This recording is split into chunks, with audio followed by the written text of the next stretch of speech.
And we're here. We're live. Yeah, a bunch of us got pinged. Yeah, hopefully me shifting around doesn't constantly affect the audio going on here. We have approximately 0 viewers, and I'm ready to go. I don't know about you. I'm ready to go. Like, just this whole thing has me like in kind of a no F's given kind of a mood. You know, the governor's making his speech downstairs. My mom's hanging on to every single word. I quite frankly don't give a fuck about any of it because it's like, wow, talk about just like, you know what the governor sounds like? He kind of sounds like that old man that it's like that you could just tell is just trying to make everyone feel better during a crisis. And like, I admire him for it. He's doing his job well, but he still has no idea what he's talking about. Even with, like, all the scientific experts stacked next to him, which is kind of the thing that like doesn't lend legitimacy. Also, like I kind of imagine in my voice that like every time a politician dies, a baby dies simultaneously. And I'm not putting that like, sorry, not dies. Every time a politician speaks, a baby dies. That's the word that I was going for. And so with all that being said, what's up, people? I'm Dom, the movie nerd. This is Chris, the TV nerd. Yes, Chris, I love that you picked up on the having to put the TV in your nickname because that works perfectly. I was too lazy. I just put the movie nerd in my thing. But hey, man, Chris, you got a job to do. Yeah, I do. But yeah, so Chris, we're here. We're doing another podcast, but we're doing a little bit of experiment this time. We're doing a live stream at 1:40 on a Saturday afternoon.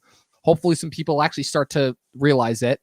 Well, either way, I mean, they'll hear it eventually. Maybe not if they don't tune into the live stream as much. Maybe not as soon as they can. But either way, this episode will see the light of day. Yeah, most definitely. And so, Chris, with all that's going on in the world right now, this is the topic of today's episode, if you will. Shit, I just realized I got to shut off all notifications there. Mute that. Yeah, you definitely should shut off all notifications. Yeah. Now here comes the problem is I don't know how to mute them on my computer without muting like all the volume because then I won't be able to hear you. Then fuck it. This is the live we're doing it live. We're doing it live. Screw it. Exactly. And if you're listening to this months from now and it comes out, we didn't do it. We did it live when we did it live, people. But we do this more often, so now you know. Yeah, absolutely. So with that being said, Chris, as you could tell by your shirt that you have on, the subject of today's episode is one that we have been wanting to do for a while now. And let's say the inception of this. Yeah, well, not just since the inception of the show, just like since the inception of like when we met. Like that's how long this thing is going. Because I think from the minute that I met you, instead of the How I Met Your Mother, I'm waiting for when they eventually make the TV show or the movie about us, and it'll be called, How I Met Chris if I do it. But then if I don't know what it'll be called though, then if it's gonna be like some other third person doing it. But I don't know. The point being is that when we first met, that was like when I was like the height of my Game of Thrones craze, because season 5 was senior year of high school. Then we got season 6 by my first year of Duchess, that first semester. That was before we met because we didn't meet until the fall. But Game of Thrones 6th season had already aired in its entirety. That was just like, whoa, this is like the greatest thing since sliced bread going on here. Battle of the Bastards and all that. Yeah, and so we were chilling, we were talking about it a lot. But you made it clear to me that there was this one show that to you probably had the biggest impact in your entire life growing up. Me and my situation was a little bit different because I didn't get into like peak TV until I was a lot later in high school. I think like junior year of high school is when I started, but I was just binging shows nonstop that were like way past their prime. Like I binged Sopranos, I binged Entourage, I binged Boardwalk Empire, I binged Sons of Anarchy, I binged a ton of shows. Mostly when I was growing up, it was mostly just cartoons. And like I was very privileged enough to be, in my opinion, growing up during the height of the Cartoon Network craze, let's call it. Like I'm talking shows like Ben 10, the original Teen Titans, Codename Kids Next Door, Ed, and Eddie, like the list goes on. And it only got better as time went on. The original run of Star Wars, the Clone Wars, I was around for that. Yeah, lots of good stuff that decade. But for you, you were already getting into a little bit more of mature TV. And because, my parents tortured me with NCIS after NCIS episode, but I didn't realize they were bad at the time. But you were into the show that arguably I would say was kind of the defining show of its decade, the Game of Thrones of its day, if you will. Yeah. So basically, my history with the show that we're going to cover today, which is Lost, the greatest television show of all time. Oh, come on! No, it was we were gonna keep up the ambiguity, like Lindelof and Cuse did for the entire show. We can't because we just got to get right into this. Yeah, you're right. We can't make the same mistakes that they did. There was no mistakes made, man. And okay, we're gonna find that out today. And so, my history with Lost is I actually I caught up the summer before the final season because I was still a super little kid too when all that was airing. Yeah. And, there's some suggestive scenes, although it's like an ABC show, so it never really got quite there, but you knew it was going on. And if you can understand context, you can get that when Jack and Kate went off into the woods alone. Yep. Well, not even that. Like they showed like some straight getting down and dirty scenes too. Yeah, no, I mean, it definitely took its chances. And so like for me, I kind of binged it all the summer before the 6th season came out with my mom. We kind of like watched that show. And so it's like, there was like pretty intense things for like, I think I want to say like 12 or 13, like, some of that stuff with the others when that first comes around, like pretty scary. And so it's some like dark Lost stuff. Is like it's like a time capsule to me. It's definitely some dark stuff right there, most definitely. It's like a time capsule to me. So like there's a reason why my parents wouldn't let me watch stuff like that, and then I go back and watch it. Of course, it seems tame to us now, but it's like, that there was aside from just that, like there are a lot of reasons why Lost was considered like kind of the peak TV show of its day. Like there's always usually a drama and the comedy. The comedy obviously at the time was The Office, but it's weird because the whole thing with The Office, I feel like The Office was one of those shows that didn't gain popularity until years later. Like I feel like it being on Netflix really helped out a lot with that. But I will just say that The Office is my second favorite show of all time and my favorite sitcom. That decade is very near and dear to my heart. But Lost for me is sort of like a time capsule because it's just like one of those things where like I've watched it so many times at so many different points in my life, and I know I will continue to do that going forward. So it's almost like if you have like a certain place that maybe you used to visit with your family when you were little, and then you also went to that same place with your friends as you were growing up, and then maybe like even as you get older, you go with a different group of people and you have like a different memory. Like each time something new could come back to you from your past where you were mentally when you were watching it. And so that's like kind of like me with Lost. Like it's emotional like one specific recall. moment. Yeah, exactly. There's like one specific moment I remember in like the 6th season where Saeed is still in the the Dharmaville, and it's super dark, and Jin's like, you can't be here, like you're gonna ruin our way of life. And I always just remember like sitting there watching that for the first time. And then there's like another moment where they first see that crazy giant like electric fence, and I just remember like sitting on my couch at my old friend Steve's house, and I was like, dude, this is like a good episode to get into Lost with, because I knew he like needed like someone to get thrown into an electric fence to get him to watch this show. And there's just like so many memories like I have with like trying to convince people to watch the show and just be like where I was at with this show. So aside from it just being a fantastic show, I'd be lying, and I need people to know that what I'm about to say about this show also comes from like a place of sort of sentimental value and just nostalgia. So it looks like this show had an effect on you, to say the least. We're gonna get into all of that because I definitely also have some things to say, because this is another, I feel like we're in a little bit of a trend here, similar to our Scott Pilgrim episode that we recorded not at all recently. This is another thing where you definitely have a lot more fondness for this material than I would say I would, because I got into it kind of a little bit late in the game, but I'm still able to appreciate what the show did, what the show brought to obviously the pop culture landscape, the television landscape, everything. And I will admit that like it is a well done show. There are a lot of aspects about this show that like really impressed me, especially like the two things that I get out of that is A, the type of storytelling that they were able to accomplish on a network scale, and B, just the overall like filmmaking. Like it was a show that didn't feel like other shows. It was a show that like you act like it's shot entirely on location. Like the camera angles are actually dynamic. It's not just the typical sitting still, except for like one occasional camera rotation. Like that there's a lot of dynamic shooting that goes into it. There's intrigue, there's mystery, but it was mystery that didn't feel forced. It was like actual like legitimately mystery. Like when you first landed on that island with the survivors of Oceanic Flight 815, you were kind of you were kind of thrown in. You were kind of in their shoes, is what I'm trying to get at. It's like the audience, the castaways were kind of vessels for you. You were kind of discovering everything with them as you went along with them on their individual journeys. And what was also unique is Lindelof also introducing a technique that he would utilize on, I know for a fact, Watchmen, just this year previously, which is kind of utilizing every episode as giving a little bit of backstory to one of our characters, therefore fleshing them out and also helping to incorporate that into the greater overall story. And that's actually a narrative technique that I really liked how he implemented. I think he actually did it a little bit better on Watchmen, probably because it was a miniseries, so he only had like that one idea, so like he knew he had to be tight. But with Lost, obviously very experimental, he had plenty of room to experiment with that. Yeah, well, I mean, you are giving Lindelof a lot of credit, but I think we'd be remiss if we didn't sort of speak about two other people who sort of really pioneered the show, and sort of, even though one was a producer and one was a director, Mr. Drew Goddard was the most seen directing episodes of the show, and he actually would sort of stop into the writer's room, and they would be like, hey, Drew, if you were directing this, how would you see it go down? And oftentimes his critique sort of changed the way that they wrote the scene, and the characters sort of came to life. And same with Carlton Cuse on the producing side. And that's because, I think it's no secret, but in case you guys don't know, and one of the reasons why I love Lost so much and respect it, taking all nostalgia aside, is because of the fact that like this whole thing can be viewed as like a huge lesson in screenwriting and producing a show, because they were strangleholded, strong-armed, whatever you want to call it, by Disney the entire time to keep it going. They wanted it to be just a concise 2-3 season story at first, because if you think back then, you know, shows were 23, 24 episodes long, so you could tell like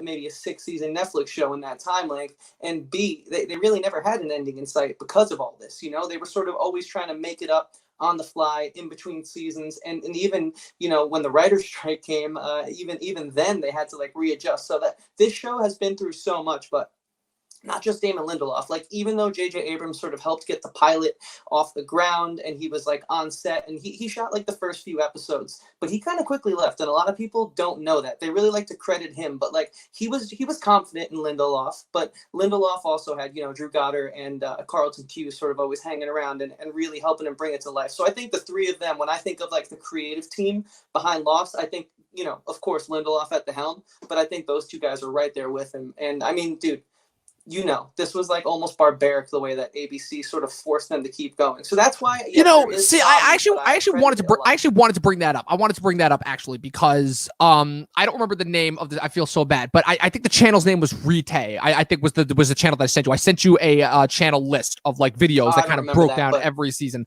And we'll link it in the description later. Well, yeah, but cool. what I found from going through that, kind of everything that Lindelof and Cuse were going through, is that I don't necessarily look at it as kind of them being forced to do it. The whole thing was that ABC gave them kind of an extra 3-season order, which they didn't even, which like was just unheard of at the time. And the whole thing is like they accepted. So like that's the thing that I come back to at the end of the day, you know, is they still could have said no. And like I get that like they were fighting obviously with the network, but also like just given like how business relationships like in that sense with that high up work, I can't imagine that it's like they were willing to. It's like, okay, we've got the biggest TV show arguably on the planet right now, and we just got an extension for another 3 seasons. Like you know people as well as I do. Like at that sense, like that just that kind of totalitarian like takeover happens. Oh wow, some good alliteration there. And did you take the deal at that point in time? I would have 100%. Are you kidding me? I'm running the biggest fucking show at the time. I am not saying no. If Disney comes to me and is like, hey, we're going to extend your contract, we're going to give you an extra 3 seasons, which again, keeping in mind, that is unheard of. Like that just didn't happen for these types of shows. Like like again, this isn't like an FX. This isn't, none of the streaming services are around at the time. You know, like this is around what, 2006, 2007 that this extension happens. Like, like that stuff just didn't happen. Like, well, this is ABC we're talking about. So I guess if anything, I give credit to Disney, and keeping in mind also that a certain CEO took over at this time that we both, you know, love to shit on, that being Bob Iger, because Bob Iger replaced Michael Eisner in 2005. Now, obviously, I don't know how much of a hand he had in this, or which executive obviously dealt directly with them. But yeah, I appreciate how you bring up J.J. Abrams, but I actually have a debunker to further debunk your debunk, which is that J.J., you gave him credit for the first couple episodes. J.J. directed the pilot. That was it. That was the only episode that he directed. The 2-part pilot. Because the pilot's like a 2 parts, right? But again, the whole thing with Lost and their fans, and I've asked you numerous times, like, so wait, are LAX in the end one episode or 2? Like, because the whole thing is that I hate when networks do this too, where networks will line their episodes up back to back. So it's technically like, oh, is it 1 episode or is it 2 episodes? But they're both like broadcasting at the same time. It's like, make up your goddamn mind. It's like they're trolling us on purpose. I've seen Walking Dead do that shit, and it's so annoying. Mr. Robot has done that. Where it's technically a 2-parter episode because it's an hour 40, hour 50. But, you know, obviously with commercials, it ends up being a full 2 hours because they want it to be like a, you know, like a televised movie. But yeah, and Lost was notorious for that. But the thing that I liked about the first 5 seasons is that, okay, at the very least, they were clear and specific. Like, okay, like, all for the most part, all the premieres that were 2-parters those were 2 episodes. Like, it's technically pilot part 1 and pilot part 2, to the point where the last one, and I'll tell you what they especially tried to mess around with was the first season finale, Exodus, where that I'm pretty sure that episode was on 2 different weekends, like one weekend and then another. But that's 3 episodes technically, because you got one 1-hour episode and one like hour 40 episode, and I'm like, what? Like, this is bullshit. But like, at the very least on Netflix, thank God for the streaming, because that shit clears it right up. It's listed as 3 episodes, like it's Exodus parts 1, 2, and 3. They really tried to milk this show for all it was worth. But I think that's a testament to how strong it was at the time. I mean, I remember reading I listened along to this podcast actually called Feels Like the First Time. And so they rewatched Lost in 2016. And they did a really cool thing where each week they would sort of pull up like how many people tuned into that episode at the time. And dude, preposterous ratings. Like, they had like hundreds of millions of viewers at the end of each season. Yeah. Like, absolutely crazy. So I can totally see why they'd want to again, finale. It's unprecedented, because again, even that's kind of still at that weird transition point in the late 2000s where like streaming is starting to become a thing, and there are alternative things like that. Like, obviously it's not like the 80s with like MASH or Cheers. It's like, okay, it's either MASH or Cheers, and that's it. Like, you got this show on this night or this show on this night. If you miss it, there's no DVRs, nothing. DVR was a thing, so people could like watch it on repeat. Again, there are other channels, there were other shows they could watch, like HBO, basic cable was becoming a thing. Like, this isn't like the only show that you can watch or else you'll miss it. Like, technology had kind of improved at the time, but like, to show that there's that many people tuning in for each one of these finales, like, that shows that like, yeah, like this definitely had an impact, and like everyone was watching it. Even to the bitter end in those controversial last seasons. Now we've sort of spoken about like the history of Lost and like the creators, and I mean, yeah, they took the deal, but they still at the end of the day were met with like a lot of sort of blocks by the studio. Like, the studio was never too into them fully being super sci-fi. They wanted it to be more of like a drama set in an island with these like, beautiful looking people, but they wanted to really even dive in deeper into like the sci-fi and the heavier stuff. And that's why you don't really sort of get more of the smoke monster and the flash sideways and all that type of stuff until those last few seasons, predominantly more so in the 5th and 6th season, especially the 6th, with the whole flash sideways storyline. So, it wasn't an easy road, but nonetheless, the fans still love the show. And I think that's why I kind of want to dive in to why the show is so polarizing. First of all, like, it's either you love or you hate Lost. There's no like, yeah, it was a good show, I enjoyed it. There's no like, I mean, if you're out there, comment right now or let us know, because I haven't met you. And I've spoken about this show with just about everyone I know. And so like, why do you think it's just such like a hard right or hard left type show? Because at the time, again, it's kind of something similar to like every single time you get one of these big, huge properties, which is that people, again, at that point, you're not talking about just like something.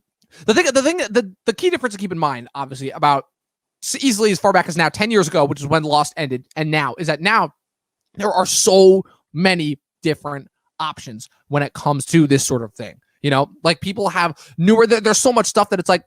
The reason why I said that Game of Thrones was like the last big show that everyone tuned into is because it really was. Like, now there's just too many options. Now I feel like for one show to kind of be the most talked about show, it's like, yeah, it's going to be like one of the 5 most talked about shows if it's lucky, but like Stranger there is Things never was certainly an anomaly. Yeah, definitely, especially when it came out. Like, if anything, Stranger Things was and still is an anomaly. But it's like, yeah, if you're not watching Stranger Things, you could just as easily go and watch like BoJack Horseman or any one of the numerous HBO shows that started up. Like I said, it's kind of that change in thought process where now, instead of funneling and putting all their resources behind one giant flagship show, studios have always done this, but now they're really leaning into it, which is, again, making sure that they have multiple consistently good content. I kind of like that, but again, it also takes away from kind of the peakness of it.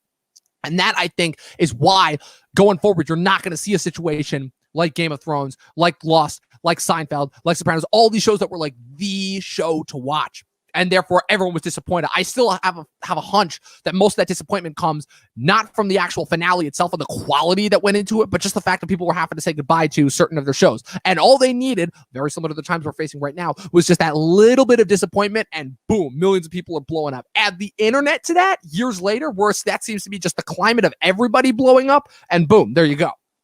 Yeah, so that's interesting, and I do see all that. My only question is, like, don't you think that, like, the cream will still rise to the top? Like for example, with Stranger Things. I mean, it's definitely tougher for there to be a show that everyone's watching and everyone's talking about. Or do you think that as like more new streaming services seem to come out by the day, it's just gonna?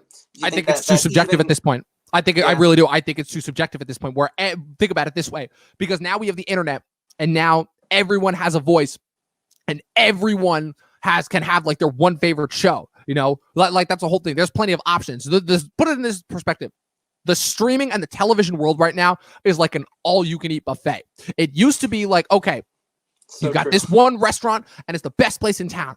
Everyone shows up at it. Therefore, when that place closes, everyone's going to go nuts because it's like their favorite place. And there's like nothing else to do. And they have to go like half an hour out of the way in order to get to another good place. But now, literally, it's like a string of all-you-can-eat buffets. And they're all pretty good, but you know that you have plenty of options even if you don't like the one. And that's kind of what the television landscape is right now. So it's not necessarily a matter of kind of the quality will rise. It's just a matter of, even if there is quality, everyone's going to have their own favorite thing, Like, I know one guy's favorite show is this. I know one guy's favorite show is this. I know one guy's favorite show is this. And now there's just that point where it's like, yeah, that's the new normal. And there's so much out there. You might not even have seen like half of those people's favorite shows. And it's not your fault. It's just that there's so much out there.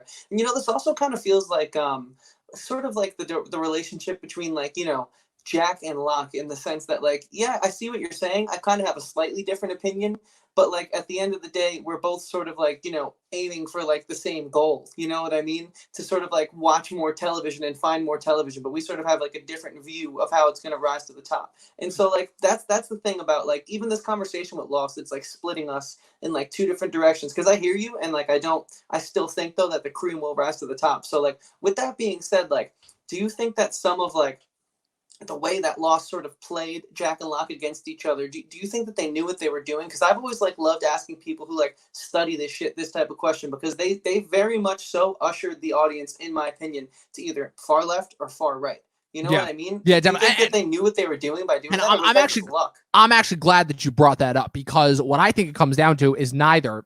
I don't think it's luck. I don't think it's just a matter of, okay, that, they just got lucky because it happened. No, it was good writing with two different characters with two very good themes. And I'm honestly really sad that Lost kind of went away from that, because something that was pointed out in that series, and one of the reasons why, even though I liked the last couple seasons because they were fast-paced and action-packed, and there was so much usually happening that they were throwing at you each minute of each episode that you didn't really have time to stop and think. And I enjoyed that in the moment. But for post-viewing thinking and kind of analysis, it kind of really does set specifically those last two seasons really down a peg. Because when you think back, yeah, those first couple seasons may have been a little bit slower. And I'll even admit, I was not a fan of certain of the first couple seasons because I thought of how slow they were. But the more and more I think about it, it's just like the dynamic with the characters. Like, that to me is where the strength of the show lies, like in any other show. And if we're talking specifically about Jack and Locke, it's the fact of what made those two diametrically opposed viewpoints so relatable is that they weren't channeling these big grandiose ideas of teleporting islands, all these crazy sci-fi ideas, and how the island basically had God living on it. It's that it was just two guys with two different sets of beliefs that were arguing with each other. And that's a super relatable concept. Like, that's the thing to me that at the end of the day set Lost apart from the others, is that it was good writing, good storytelling, and interesting characters that you cared about. Like, because for the first time, like, you have a network TV show introducing diametrically opposing viewpoints and not necessarily showing that one is more right than the other. Because there's points where you're rooting for Jack most of the time, if you ask me, and there's points where you're rooting for Locke. It's like, because like even if Locke is 100% wrong, just because you want him to succeed, just because latching onto the idea that faith alone can reward you with certain things, I will say that that's a certain relative topic that I find I've run into a lot in my life now. But yeah, dude, no, you're 100% right. And so, to me is sort of like the magic of the show. And so I think I have times now, and so I started watching it when I was like 12, 13, and I'm 26, and I still every few years visit this show. And so to me, like, my earliest memories of watching this show, I was divided, but because I liked the people so much. And then as I got older, my sides sort of switched. When I was younger, I was more team Matthew Fox. I was more with Jack. And as I got older, I'm like really on board with Terry O'Quinn. And I just think that's because as your mind develops and as your views change, like I was starting to, when I was little, I wasn't thinking about like, all I was thinking about was, I like him. He seems good. He's going to get them safe. And now that I'm older, I'm like, well, I like the way that he looks at the world, and I like his worldview. And so what I'm trying to say is this show has layers, and they have such a large ensemble cast. And they did this at such a time in television where, like, hey, just to have a chronological story that keeps going and doesn't start and stop, like you brought up NCIS at the beginning of this, like that was for the most part network television before we had shows like Lost come in and sort of be like, well, why can't we tell a continuous story, And so, like, just to manage this much, and then all these different things, you have your sci-fi element, but you have your love triangle, multiple love triangles.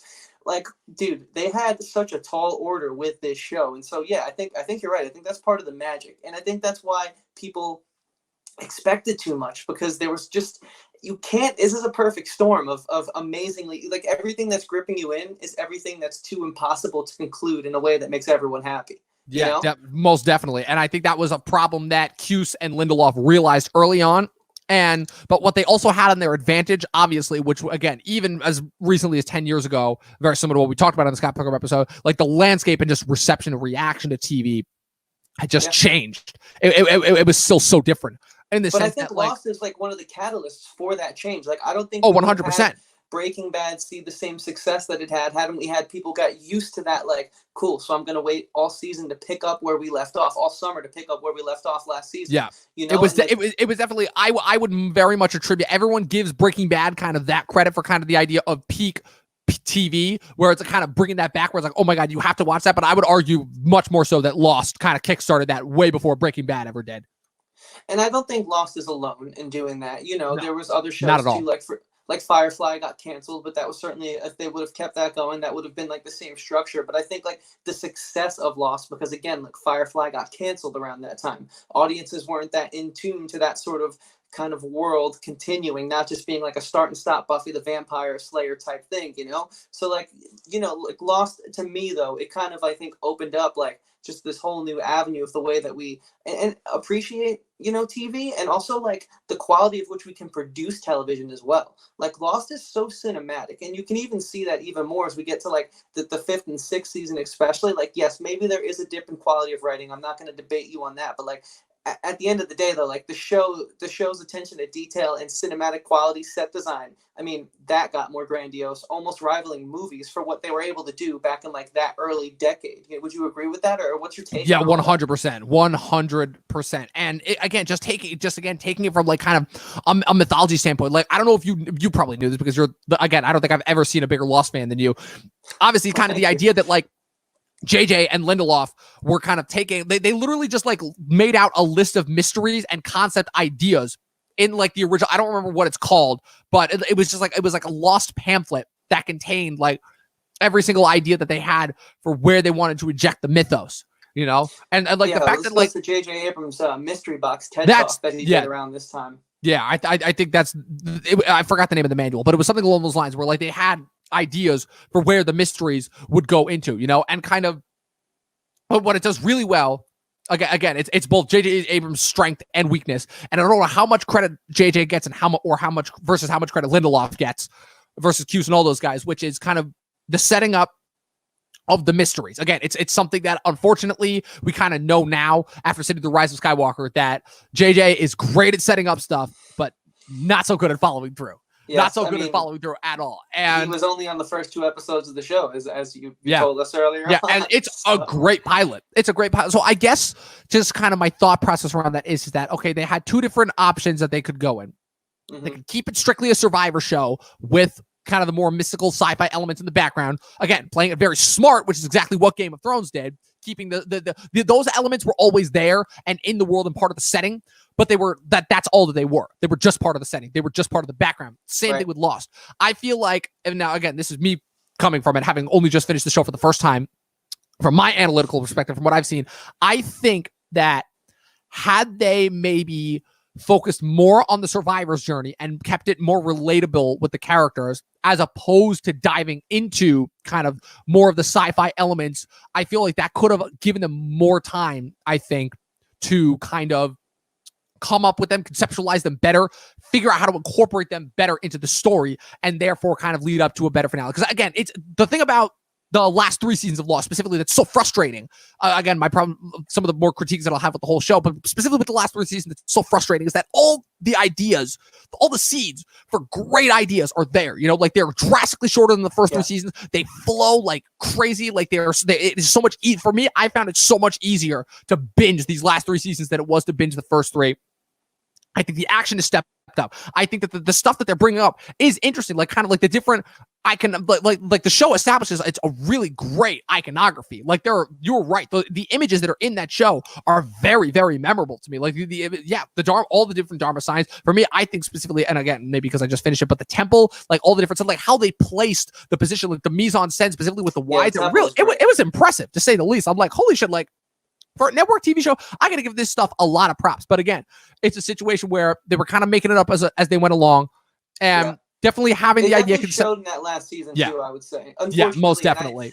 I feel there's a magic to that, to the improvisational nature of it. But I think like at that point, when you're that established and you're that successful, it also kind of, I can see you become a victim of your own success. Right. I can also see how people see it as maybe like ill-timed or not really, like maybe they just say like, oh well, they don't really, if they don't care about it anymore, why should I can see why people have given that argument, which again is kind of part of the reason why I'm guessing that's something else that Lindelof and Cuse realized early on, which is why they kept having to bring up the idea of, and this is unfortunate where we got to go into a topic that you've had to argue with people a lot about before, the idea of them kind of lying to their audience. And we know that that's nothing new. That's not a new phenomenon in Hollywood. That's been going on since time immemorial. If anything, the only difference between now and back then is that people are much more aware of it now because of the internet. But back then, obviously, like, again, like, the internet was still kind of just getting onto the edge. It was the late 2000s. Like, I don't know what the landscape was like, but it obviously was not to the extent that it is now. Like, online chat forums and blogs were a thing, but like the type of instantaneous access, like there was still like a slow trickle down effect that kind of erupted as of that. But my whole thing, and kind of why I may find it so egregious, so much more egregious what they did, is kind of them using it as a strategy to just get people to watch the show. It's like, I'm sorry, but like if you're the biggest TV show on the planet right now, why do you have to consistently lie to your fans? Especially because if we're just talking about the Lost fan base, and kind of why I give them so much credit, is the fact of that was kind of one of the first like big TV show cult fan bases that were like trading, like kind of like how you would discuss like a new Star Wars TV show, like a new nerd property, but like on that level. It was kind of the thing that I would say that Lost was the thing that kind of kicked off this nerdessance, whatever you want to call it, that we're kind of living in right now. Like I really do think that Lost kicked that off, because it's like, even with something like Sopranos, where you were getting a movie a week, you weren't like getting the discussion chat boards. It's like, okay, how do certain symbols lining up at this certain angle, what could that potentially reveal? Like true. I was definitely too young for the forums, but I've heard rumors of the forums and how nuts how in-depth people went into this shit. Exactly. And you know what? Thank God they did, because they were telling us so much though throughout the entirety of the show that if you just looked, paused, took a moment to take it all in, you would have. So that's why I also think that like this show did what also other network television shows didn't do at the time, in the sense that like, there was always more than meets the eye. It really took show don't tell to the next level as far as context clues go, and the symbolism and the way they used it. So I think that like a part of like people's gripes with the finale and the way they wrapped it up is because I think a lot of people feel like, oh well, so what, in the last episode they just hoodwinked us and they pulled it out of nowhere. Well, they kind of did. And I think an argument can be made that if you really paid attention and you saw like the story in between the frames, so to speak, like if you read between the lines, because there was symbolism and imagery throughout the entirety of this show. Yes, again, it still was maybe not the strongest send-off, although I love the finale and I think it's perfect because I took the time to go in and read all of like, the Lostpedia and all that type of stuff, and like sort of see the screenshots and people, and it opened my eyes and I was like, oh, they were kind of hinting at this the whole time. But again, I think it's also a sign of the times where people didn't really know to do that at this point in time, and B, they weren't expecting that. So that's just another one of the risks that I think this show took, and obviously consequently it also does suffer a bit from it. But I don't know, what's your take on all that? Because that's kind of why I forgive it, because like if you're really into this, if you're like a Lost addict like I am, then like that's just more rewatch value there for me, because we're not getting any more of it, unfortunately. I guess if I'm going specifically with some of the things that I was thinking of, is that Like, so you talked about the finale specifically. My whole thing with that is that I find, and kind of what I find egregious is, again, it's one thing to kind of lie and say that you have a master plan and that everything is going to be revealed when you clearly don't. That's one thing. We know that. We made our peace with that. What I'm confused about is why they constantly went back on what they were saying specifically. I'm not talking about having a plan and following through with it. I'm talking about ideas. So the whole thing, obviously, is that a lot of people were confused to say, it's like, so wait, they were dead the whole time, which led to Lindelof and Cuse having to come out and state, no, everything that happened on the island, that happened. That was true. That was real. That there wasn't any facade about that. The flash sideways, that was purgatory.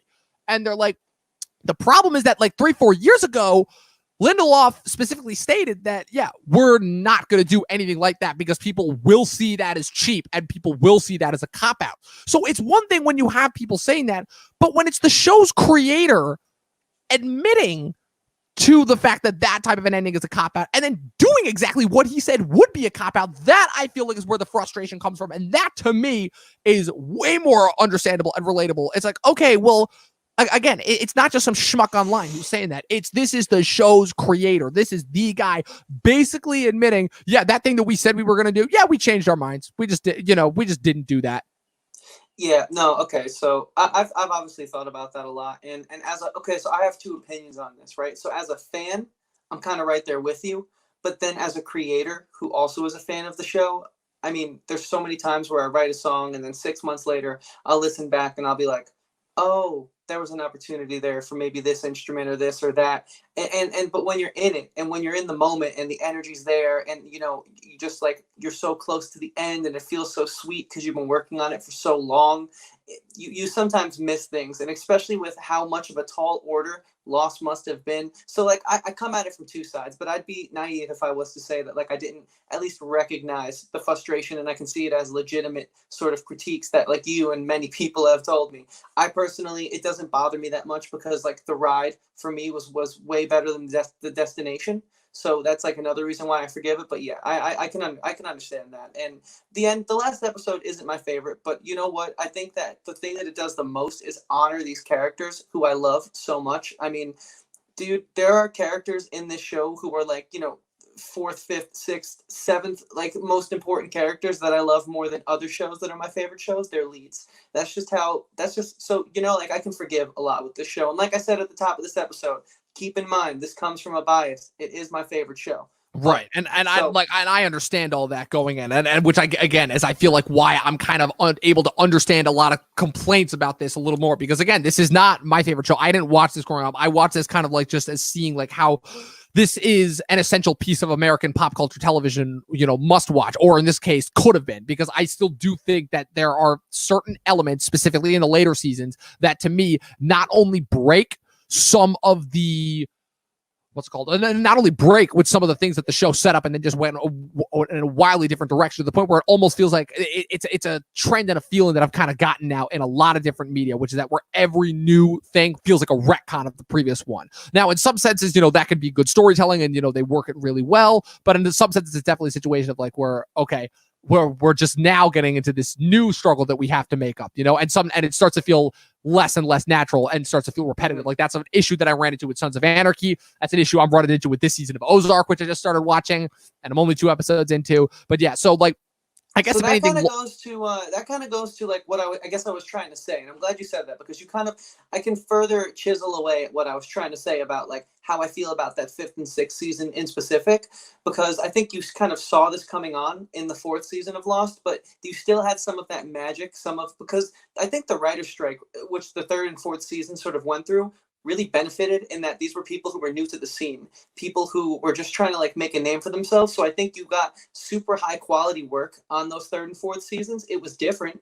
because they weren't the union writers. They were, Brian K. Vaughan, an amazing comic writer who wrote Why the Last Man Saga. They brought him up to the big leagues. So he was really giving it his all because he had kind of always wanted to be in television, and here's his shot. Completely different because he comes from a different medium, but then sort of as that died down and they kind of went back to more union staff in the 5th and 6th seasons, and they knew an ending was in sight, yeah, I think that at the beginning of the 5th season, we introduce new problems, we solve it. At the beginning of the 6th season, we have the whole temple thing, and then that, how that ends, the show. Yeah, especially like, if we want to talk about the 6th season specifically, I feel like that was the one where it's like, okay, we're going to set up this thing. Okay, we need to get to the next location. Let's just end it, and it starts to feel like kind of that instead of like, oh, no, okay, this is the next logical step of what would happen here, especially to the point where it's like, again, by that point, we're in the show's 6th season. And again, just talking from, this is something that you and I have talked about a lot, but just from like a basic screenwriting, the last, and again, why the 6th season for a lot of people is the most egregious one is that your finale is where you are starting to wrap stuff up. You do not add more things there, like that's just, it's one of those kind of concrete rules that you don't break, you know that as a creator. It's like, regardless of what happens, when things need to wrap up, they need to wrap up. Stories have beginnings, middles, and ends. It goes back to, again, it's this iconic Coen brothers quote. I think it's Joel Coen that made it, that he kind of was explaining, like, why he preferred movies over TV. It was like, because movies have beginnings, middles, and ends. TV has beginnings, middles, and then they just go on forever. They have no ending. And I feel like this show is kind of like a backup of that, where again, like when you're on your show's last season, like everyone has been kind of on your train at this point. They've been riding it. They've stuck with you even after arguably the show had already jumped the shark 3 seasons ago, which again, that's a term that I hate using. I think that's stupid because to me, that kind of demeans the storytelling potential that shows have. I think that's kind of like a really easy way to stick a show inside a certain box and not allow it to expand and grow beyond what it is conceived as initially, which I think is a integral part of the creative process in general, and not trying to put things in boxes and give labels to them, which again, that's why kind of creativity and advertising can sometimes butt heads a little bit. But with me, like that was the most egregious thing where you set up that whole temple just specifically. And what did it amount to? You brought back Widmore. Great. For what reason? Because at least by that point, like, Widmore was a pretty intimidating character when he was first introduced. But at that point, it's like, what the fuck did he actually have to do? Like, for all that he did, first of all, the Man in Black does way more than anything. Whitmore's literally just a prop. Well, I'm like, okay, so they literally just put, from what I'm seeing on screen, they only put this here so that they could have them get on that sub so they could do that. And that's not even getting into some of the problems that I have with the whole Jacob and Man in Black origin, which I'm sure we'll get into. Yeah, no, I mean, dude, listen, like I said, I know it's not a perfect show. It's my favorite show. And so I see all that. One thing that I kind of want to switch gears to is, this is one thing that I love talking about with people who not only just enjoy the show, but like kind of like you and I who like commentate on it and sort of study this type of thing is, I never got bored of the island. I never got bored of those beautiful establishing shots of Hawaii. And it really was just them trudging through the woods of whatever island. I think it was Oahu or something that they shot on. It was Oahu. And like, what is that a testament to? Because, setting is very important for shows that have as many episodes as Lost. And what is it a testament to? I mean, again, just good filmmaking, to me, the best in the best media is one where everything, I'm talking your characters, your setting, your story, your edit, everything is important. Like there's a thought process and there's a means behind every single decision that is made. And obviously, again, just kind of the allure of this desert island. We've been hearing rumors about the Bermuda Triangle. That goes back all the way to Greek mythology with kind of those original storytelling techniques. Kind of where they were part of the fun of the Odyssey to me was after they left Troy and kind of how they were accursed by the gods and how every single time they would wash up on an island, it would be just like a new race of monsters. First the Cyclops, then the Laestrygonians, then what's it called? Then the cannibals, then the sirens, the sorceress Circe, all that different stuff, and like that was kind of part of the fun of it, So I think in that sense, just from an iconography standpoint, that's one reason. But again, it just comes down to good storytelling. Like you have a great setup, you have a great mystery, and the whole. And again, I feel like part of the reason why. Another reason why the show is just from a conceptual standpoint is it broke its number one rule, which again, if we're going to put this thing in any kind of a box, it's that it's a mystery show.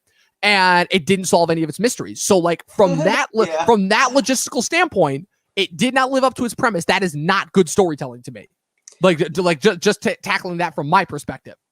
I mean, dude, I can see that. To me, that is part of the fun, though, in the sense that, like, I still every now and then will look up a good Lost, conspiracy theory video and see if there's a new hot take out there because they left it so open-ended. And I know that is more so just the community keeping it going and sort of not covering up for the bad writing, but sort of just like embracing it, I would say, or not bad writing, but bad storytelling, bad structure, if you will. Because yes, you're right. Like there should be an end, especially with the show that had this many sort of converging storylines, and how they all literally come together at the end to have so many open answers is absurd. But to me, that's kind of like part of the whole. What baffles me about the legacy of this show, because like for how much everyone says it's not perfect, it's still always thrown around in that conversation of like very influential and important, and like you said, iconic, or you keep bringing up iconography, which is a word I've never heard you use to describe a show on this show yet. So like there's got to be a reason for that. But like, so why is it that you think, because I want to hear it from someone who has watched it once and watched it to sort of have this podcast and sort of analyze it, like why do you think that, like, even with all these flaws, people still can forgive it? I think part of it is the nostalgia factor. I think a big part of it is the nostalgia factor. Part of the fact of, at the end of the day, like when you remember certain things, certain thoughts, certain feelings that you had while you were watching it, people still remember the idea of, okay, this show was on at a time when no other network was doing something like this. Like, it's big when HBO is looking at Lost and being like, damn, because think about it, the Sopranos ended. Lost came out when The Sopranos was already starting to wind down. Like, it was The Sopranos aired its 5th season when Lost started in the fall, and then it switched to the spring after the writer's strike. The Wire was winding down, but The Wire, that's the thing that everyone confuses about The Wire. The Wire only became a cult hit after the DVDs came out. The Wire was not a huge thing. Like, nobody was talking about that show when it came out. And like there was no other show that was doing that. And so that's a big part of the reason why people remember that, is they remember that at a time when they were watching something. So it kind of like gives them that unique feeling, but also it's just the sense of like, if you just take it from, a storyteller perspective, like I think of the best shows out there, and to me, Lost incorporates elements that make it one of the best shows out there. Like narratively, it was interesting, but it wasn't just the fact that it was doing stuff that was different. It was also that it was doing something that was old-fashioned. Like, it was doing good old-fashioned storytelling. Like, there was not a ton of exposition. The characters' interactions were mostly dialogue-based, just to get to know each other or to deal with situations like how we would do it. Again, it was good storytelling, first and foremost. And I think that still is a big part of the reason why people remember it so much. It's the same reason to me why, even with how stupid and dumb Game of Thrones got in the last couple seasons, those first couple seasons, when the storytelling was on point, kind of trounced any sort of bullshit that came later on. Yeah, I'll give you that. I'm glad that I asked you that, because that is true. Like, I that kind of made me remember, like, every time I watch it, like, I feel like I can just walk up to that little tree hut, grab a banana, and go sit by the beach and wait for Hurley to come out of the woods and say, we have to run now. Like, I felt like I was there. So for all of its flaws, for all of its, faults, I was in it. The immersion level was very deep. Now, I got to ask you, because you kind of like, that was cool, and I'm glad you brought us there. And I want to take it even a step further from, because I'm trying to, like, be objective, right? That's the whole point of the show, to learn something. And this is a challenge for me, this episode, because, I mean, look at my shirt, right? Yeah. And it's tough to be objective when it's one of your favorite things. I personally don't know how this show has sort of held up. I mean, I know people still revere it, but do they still appreciate it in the same way? Do they still see it in sort of like the same light? Or has it sort of fallen, but it's important? Is it like, what I'm trying to say? Like, where is it cemented, would you say? As now we're almost, I think, 10 years? 10 years, literally 10 years since the finale. So, yeah, it's a bit of an interesting case, because I think that it would be very interesting, obviously, to see Lost kind of come out now in like kind of the media shuffle that I don't think where do as well. it would, because the problem is that, again, another thing that helped define Lost is the fact that it was doing things that on TV that had never been done before, and now every other TV show is incorporating experimental things. I know we weren't a big fan of it, but look at the stuff that like Legion did. Look at the stuff that like even something that is like American Horror Story has done. Look at the stuff that, again, just like the networks the networks like HBO and Showtime are, to me, like the idea of making television cinematic is an idea that Lost helped jumpstart, and now is like been experimented around with so much that it's almost like become commonplace. So I feel like if Lost comes out today, it wouldn't have its effect, and people would pay more attention to kind of the storytelling techniques, and in my opinion, poorer and poorer as they went on. And so I feel like that would be a big thing, but also just the fact that Lost wouldn't, I don't think it would have the same kind of fervor, obviously, because again, it's like it's not like it wouldn't be the talked about show. And so I feel like you take those two factors away, and all of a sudden that show's under a microscope in a way that it never was before. You know, like before it was like, okay, what's going to happen this week on Lost?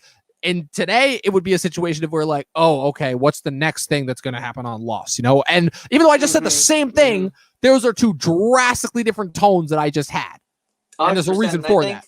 Yeah. You know what? That kind of like, as we're getting closer to the end here, that kind of brings it back to when I was saying, like, for me, Lost is a time capsule, but I also think that the whole idea of like viewing Lost as a time capsule benefits the show in and of itself, because it was from, as we've said many times in this episode so far, an era of television that was I think very experimental and very forgiving of newer ideas, and sort of having a sixth season that introduces new things not getting answered. You know, it's all about when it happens and where we are as like a society that views pop culture, and especially changing pop culture as the 2000s gave us. So yeah, you know what? I'm glad. I still am going to defend the show till I die, but I can see now, I think I'll be a little nicer to the person who doesn't see the magic of Lost. Instead of maybe being like, well, you're wrong, I'll be like, hey, here's why you're wrong. And I'll try and, you know. Okay, so first off, now you're finally starting to take the thought process of me, where I used to just shout at people all the time because they didn't like the same things that I liked. And now I'm kind of taking a step back and be like, oh, okay, I understand why you like this. Here's why you're wrong.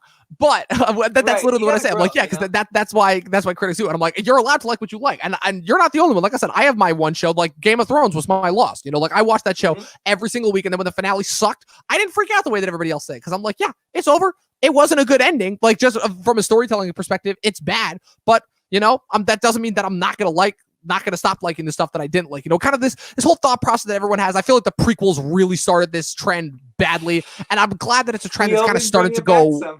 Well, yeah, it always comes back to that.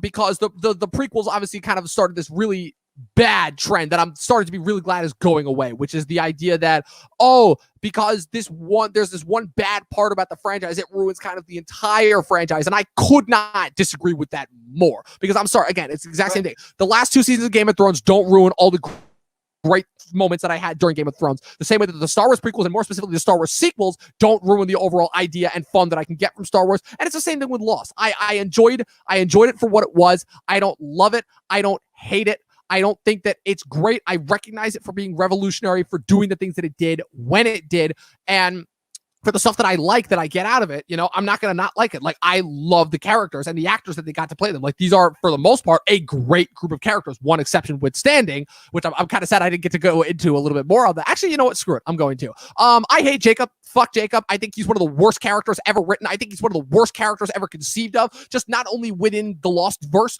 but within kind of the overall like television landscape. It's one thing that he's a god figure, which are already uninteresting characters to write, because you can't. How do you write omnipotence and be interesting? The only way that you can pull it off is if you have like a Dr. Manhattan or a Superman who's literally just having an existential crisis and not doing anything and moping around. But Jacob's one step worse, because Jacob isn't having any sort of an existential crisis. He's just moping around and doing nothing and making people's lives miserable simply to prove that they can make themselves better. It's like, okay, that would be one thing, but now you're basically fucking around with the basic foundations of like logic. Not to mention the fact that he's such a poorly conceived character that he ends up coming off as like more of a villain than his own brother, the Man in Black, who by all standard definition, like with everything that was going in to back up why Jacob was wrong in his thought process and his executions of his plans, like I almost kind of felt for the Man in Black. I was like, yeah, I kind of want you to get off this goddamn stupid island, fucking put an end to your misery and everyone else's misery, you know? He was and then they just guy, but he was also a misunderstood bad guy. And that's why I liked it. I again, more so kind of into the thought process behind Locke and the idea to kind of swap in Locke as a means of just kind of them wanting to use that to kind of tackle an alternative persona for Locke, rather than like actually say, oh no, this is the villain, this is the smoke monster. You know, it was interesting, but I don't necessarily know if it worked completely in conception. But yeah, that was kind of just my little mini Jacob rant. Fuck Jacob. I think he's maybe the worst character ever written. Wow. Okay. I disagree, but I don't like him very much. But hey, so I actually wanted to do sort of like, before we each gave our conclusions and put like a rating on this monster of a show, our favorite and least favorite characters. So why don't you just do glad you're continuing that trend from Watchmen. Yeah, exactly. Definitely. I mean, if you have to, if it's a Lindelof property, especially a TV show like this. Absolutely. I was about so this is going to be our trend that we start now every day with Lindelof property, because they always have such a sprawling cast. We'll have to do this when we do our leftovers watch. Yeah, I had a decent amount of favorite characters. Like the thing that I liked about the show is that not one character was similar to the other. Like they all had their own different unique wants and needs. And again, one of the fascinating parts, probably the most fascinating part, and why looking back, I think that the first season is the best in terms of just the storytelling, is that how they would have all these characters be on these different kind of missions and have their own goals and thoughts and wants. And then they would kind of just run into other characters randomly in background, in their backstories, like when Sawyer runs into Jack's dad in the bar and all that. And then how Jack's dad is also revealed to be Kate's dad as well. Like that's a thought process that like, I feel like if that came out now, a lot of people would get annoyed by that. But back then, I'm like, I actually thought this was pretty cool. And so with that being said, one main favorite and then like maybe one or two honorable mentions. Yeah, definitely. So my number one favorite, I could definitely say without a doubt, is Charlie. I think he's the most relatable, and I feel like, again, this is giving a lot, but I feel like kind of the relatability of the show died off with him. A big part of the relatability of the show died off with him, because as much as I love season 4, the more that I think back, season 4 might be my second favorite after the first season. I think the first season is objectively the best season, but season 4 is just my absolute favorite because it's fun to keep up with. The flash forwards were kind of something new that were added, and I feel like kind of the presence of the mercenaries there gave a new threat that I feel like had not been there before. It was kind of taking the threat, the overall ominous threat of the others in the first couple seasons and putting that in the forefront and kind of, them having to work together. The only thing that I felt like that was really distressing is the others kind of went away for a majority of season 4 until the end when they just came back and saved them. That was the only real gripe that I had with season 4, aside from the whole moving the island and then we tackle into space, time, and all that crap. But yeah, Charlie was my number one. I feel like he was one of the most relatable characters, especially, as an addict. I feel like ABC kind of taken the direction that they did with him. With that character, I'm glad that they didn't make that character as exploitative. I'm glad that they kind of really showed that, like, yeah, it's a nail this, and kind of part of the brilliance of the backstory is that, yeah, it showed kind of a struggle that a lot of addicts go through, which is that, yeah, their life sometimes isn't all fun and games. Sometimes they have good lives, sometimes they don't, and it just helped to ground that character a lot. And on top of the fact that Dominic Monaghan, I already think was the best actor on that show. It's funny how he went right from Lord of the Rings into that. But in terms of some other characters, again, I'm about to name drop 20 here. I'm sorry, I'm breaking the rules already. But yeah, I really love Sawyer. I love Hurley. I love Desmond. Some other characters. Miles started to grow on me, even though I feel like he kind of never had the oomph. I feel like he had his one moment and then it kind of fizzled out because by then it was like Lost was more focused on plot than character. Saeed was another character who I thought started off having a lot of potential, but that character specifically with his acting started to get really repetitive. And I'm like, okay, you're starting to kind of get a little bit of annoying. And then when they just basically turned him into a sociopath out of nowhere for kind of no reason, especially when it's revealed that, Jacob, again, my least favorite fucking character ever, is the source of his misery. And then people are confused when he goes with the man in black. It's like, well, gee, what would you do if basically God murdered your girlfriend, True. Damn. Yeah. Wow. Good arguments. So I guess I'll start off with my least favorite. And you might be surprised by this, but I gotta say I was not a fan of Kate. Oh yeah. No, well, I completely get that. I'm really never a fan of Evangeline Lilly in general. Especially now. Since, yeah, I mean, all things aside, especially, since she forced herself into The Hobbit too. I mean, I know she didn't do that, but that character did not exist. Whole thing. And I just think that all she was really there for was to have a character to be yelled at, and she kind of always made choices that clearly were, I think, A, to stir the pot, and B, unnecessary. And so you can't blame her too much in regards to that. But I think that the way they were written probably translated way better than the way that she physically acted them out. Oh, I'll do one better. I'll do one better than that real quick. I'll say that besides the fact of after the first season, she is literally only there to be a romantic foil between Jack and Sawyer. Like that to me is literally to the point where her number one reason for wanting to go back to the island in the later seasons, besides Claire, which again is already manufactured and feels bullshit enough, literally to the point where by the time they actually get back to the island, it's just like, okay, how do we keep them on the island? That's, like I said, where kind of those writer ploys, it started to feel like ploys and not good storytelling. And also just the fact of, okay, so she gave up this kid who she'd been raising for 3 years just because she missed Sawyer when she was already screwing Jack. It's like that this is kind of where the points of where, okay, so this is why I don't like romantic subplots, but also besides all that, the most egregious thing I find about Kate is the fact of when Lindelof directly was asked which 3 characters he'd want to be stranded on an island with, he was like, well, Kate, I think the third choice he brought up was Kate because she's nice to look at. I'm like, oh, really? Not because she can fend for herself, not because she can hunt, not because she's one of the only certified badasses on the island who can actually capable, can handle herself. No, because she's nice to look at. Wow. Well, like yeah, I mean, I'm not a big proponent of like the whole Me Too thing, obviously with women, but that's one of those instances where it's like, okay, come on, guy. Really? Yeah, well, hey man, no one's perfect, and but what I will say is like, yeah, she obviously is like equipped for survival, but I mean, I just think like Kate's character on paper is really cool. I think that Kate's character casted by anyone else had potential, but I'm not an Evangeline Lilly fan, and I just don't like what she brought to the character. Yeah, but, I agree. You know, I don't think she's a very dynamic actress. But you know who I think is a very dynamic character in this show? Who's that? Benjamin Linus. Yeah, I had a feeling you were going to go with Ben. That is my favorite character of this show. And of course, I have a few honorable mentions, but dude, Ben has an arc that if I can write something as compelling as the Benjamin Linus story in my life, even if it doesn't get sold, even if no one reads it but myself, I've completed everything I want to complete as a creator in the film medium. Because to me, I've never went from hating someone so much and then 5 episodes later making like just wanting them to survive and persevere in such like a bubble almost, because it's just like it happens so fast, but it doesn't take away from it for me. Like the Benjamin Linus story is unlike no other on this show. He is the prodigal son who never was. You know, he could have been the chosen one, but really he was just like the step before the chosen one. And it's just so much fun to watch him like search for redemption. And I also love to fantasize about how he is now Hurley's servant just on the island. And I haven't written any fan fiction down, but I could, because the amount of like stories I've surprised you haven't yet. You know, and so yeah, Benjamin Linus really is just such a dynamic character. And some other honorable mentions for me: Desmond, mostly because of the catchphrase. Just kidding. I mean, I love him. And see you in another life, brother. I mean, that's just, I love that. Say it all the time. It's so good.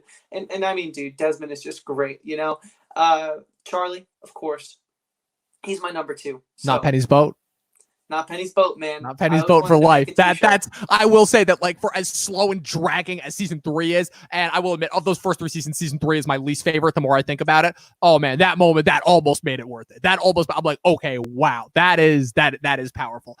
And just to kind of comment on, yeah.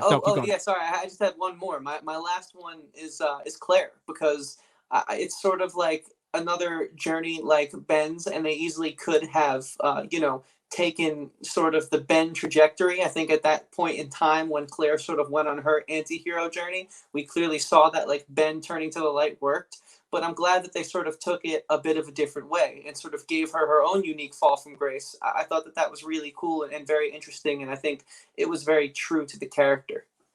Yeah, so all that I'm going to say about that is specifically with Ben and Claire. I'm actually interested that you brought those two up. Those two storylines and arcs specifically with me are kind of, again, reinforcements of kind of the idea of Lost trading up good storytelling for what I'm going to call shock and reveals, or as that one YouTuber whose series that I sent you, whose name I'm currently not remembering, called Fake Mysteries, which is in the sense of where Ben Linus has all of the seeds to be a great character, but considering all of the great villain arcs, for lack of a better word, villain/anti-hero arcs that I saw both at the time and now, like for me, if you want to just take straight villains, like I feel like what they did with both Stringer Bell and Marlo Stanfield on The Wire alone is like, wow, like that's how you do a villain. The thing that the problem that I have with Ben's arc specifically is that they couldn't decide whether they wanted him to be a straight up villain or whether they wanted you to have that you just like had understood and had empathy for, or whether they wanted you to like have some sympathy going forward, the kind of wrestling between those two different ideas. And they kind of tried to play it both ways. And that's one of the things that that character just became too inconsistent for me at the end. And like, I enjoyed the performance. I enjoyed the character. Like his origin is great, but he just became too inconsistent of a character. It's the same thing with Claire, honestly, where they bring back Claire when clearly it's just like, okay, you had her hop out for a season and then you just bring her back. And so she was just on the island during all those time jumps. That's just where kind of like the logic of my brain like can't exactly line up with the show. And also when they bring her back, you want to talk about the idea of just psychopathic characters out of nowhere on that character. She goes full Jungle Savage, Jonestown, and then everyone is just kind of cool and rolling with it. Again, just like little logical pieces that I can't really wrap my brain around completely, Well, it's time to jump into conclusions, and I will say that I couldn't disagree more, but it's okay because there are Lock people and there are Jack people, and not everyone can be, both. So with that being said, yeah, I mean, that's an interesting take, and I see some merit there. I disagree, but I'm sure other people agree with you because that's just the kind of show this is. You either have people who have a yes or a no, but there's no middle ground. They either feel strongly about one thing or strongly about another. And with that being said, Dom, let's wrap this up. How did you feel about Lost overall, and what kind of rating would you give it? Oh boy, gotta get my brain going here for this conclusion. Okay, so here's what I'll say. Lost, I think I've already spewed enough repetitive phrases about how Lost is revolutionary. I wish I could come up with different words to substitute for other words, but I can't. My brain is just incapable of doing that at the time. But whatever. I think that Lost is a very entertaining watch. Despite its many problems, and it does have problems, I would still recommend people to watch it. I think that there is a lot that people can get from the show. And what I also like to do is, just because, what I like to say to, if I can kind of offer my 2 cents for aspiring creators, because I know that's something that you like to do a lot, but if I'm offering up my 2 cents, I would say the brilliant thing, and I think the thing that you can kind of get from Lost, is you kind of learn how to write and you can learn how not to write. And that, I think, is just as important as like watching the best in order to get examples. Like one of the things that I feel like was missing from film school when we were there is, we were showing a lot of examples of how to do something great, but half the time those were just anomalies, What about, I feel like if they kind of had reinforced the examples of, okay, this is what you don't do, and here's why you don't do it. I feel like Lost is a perfect example of that. Literally to the point where it's completely split down the middle, where the first 3 seasons are mostly character focused, and then the last 3 seasons are kind of plot focused, for lack of a better word, and it can't really decide what it wants to do. And so I feel like that, to me, is why Lost is a great example of that. But also, I think it's a very entertaining show. I think it's a well-made show. I think the characters are well thought out. It's interesting and good storytelling. The iconography, to me, is rivaled only by a few shows. And yeah, with all that being said, like, I'm not going to say I hated watching it. I actually really, really enjoyed it. Like, to the point where when they were introducing some of the more batshit and insane things that they were doing in the last couple seasons, even when it was getting to the point where I'm like, okay, this started to defy logic just a little bit, I was still on board with it. And there's not too many things that I can say did that for me overall. And so with all that being said, I guess my overall star rating is, I'm going to go with 3.5 stars out of 5. Cool. I feel that. I respect that. That was you made a good case for it. If we come to me and if I have to do this, and of course I do, because yes, it's our you do. Show and I you are legally required to by being here. Exactly. And so I would say that, for me, Lost isn't about the destination. It's about the ride. And it's a ride that I've taken many times since, because I love it so much. I can forgive just about everything on this show. And if you have another 4 hours, I can explain to you why you should forgive it too. And I think not many shows sort of give you the territory to dive in deep enough where you can do that, where you can pause frames, where you can, even go as far as to try and look up translations for the hieroglyphs. And with that being said, like, dude, these are the shows I live for, the shows that have just way too much going on, that like you kind of have to stop watching everything to get fully everything in the show. And so that's why, like, yes, I see exactly what you're saying. I think that was actually a brilliant way to describe it. This is a perfect example of what to do and what not to do. But to me, Lost is inspiring for one reason mainly. It's because it kind of just did what it felt was right, and in the moment too. And I think like you kind of have to live in the moment as like a creator at some point in your life, because your song will never be perfect. Paul McCartney said he never wrote the perfect song. And this is like from a year ago in a Rolling Stone interview. So if he's saying that, you just got to live and let live sometimes, and just put out the best that you can do in that moment. And so I respect Lost for that, because to me it's very earnest, and it feels very just authentic, and there was nothing like it. So I'm really glad we had Lost, because I don't know if we would have had Breaking Bad, Game of Thrones. You guys have heard the whole podcast at this point. You know what I'm trying to say. And what I'm trying to really say is that Lost is a perfect 5. And if you don't agree, don't at me, because I don't want to hear your opinion. If you don't, no, I'm just kidding. But to me, it's a perfect 5. And Chris has revealed his ultimate Lost fanboy nature. And let's talk about why you don't like it as much, and let me change your mind. So with that being said, let me tell you why you're wrong. Yeah, exactly. And where can they find us to, if I had to tell them where they were, why they were wrong and where they were wrong, where can that happen? Where does that take place? Well, this channel was streaming on my personal YouTube channel, that being Movie Nerd Reviews. But if you want to actually hear more of us, or in this case, watch more of us, you can check us out at our name, the Talkin TV Podcast. I'll figure out a way to flash graphics. There's actually a way to like push graphics through here at some point. I just have to figure out how to do it. But yeah, Talkin TV, type that into any place where you listen to podcasts, Anchor, Spotify, Apple Podcasts, Radio Public, Stitcher, Pocket Casts, Google Play, any places you can listen to podcasts except SoundCloud. And as for where you can follow us on the social medias in order to find out more information about what's going on the Talkin TV Podcast, you can follow us on Facebook, Instagram, and now brand new on YouTube. Yeah, we got big plans on YouTube, and we're going to be doing a lot of fun stuff. And as time goes on, even different types of content that will be sort of YouTube exclusive. But you know what? Like Lost did for so many seasons, I want to keep them in the dark on that one for a little while longer. And sort of jump into where you guys can find me. You can find me at Christian Evanko.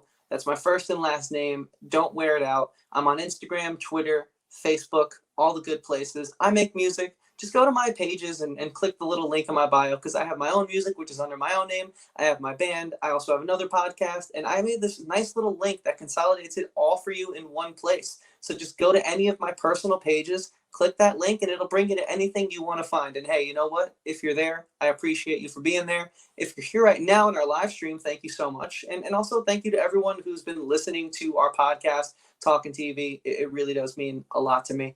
And so with that being said, Dom, why don't you tell them where they can find you? And then you said you had a message you want to leave them with today, do I always? Yeah, you guys can find me on all of my social media platforms, Facebook, Instagram, YouTube, all under my one name, Movie Nerd Reviews. And Chris, without further ado, I mean, there's only one thing that I can leave the people we're here with, which is for our first official live stream, which we pulled off with absolutely no problems, watch more fucking movies.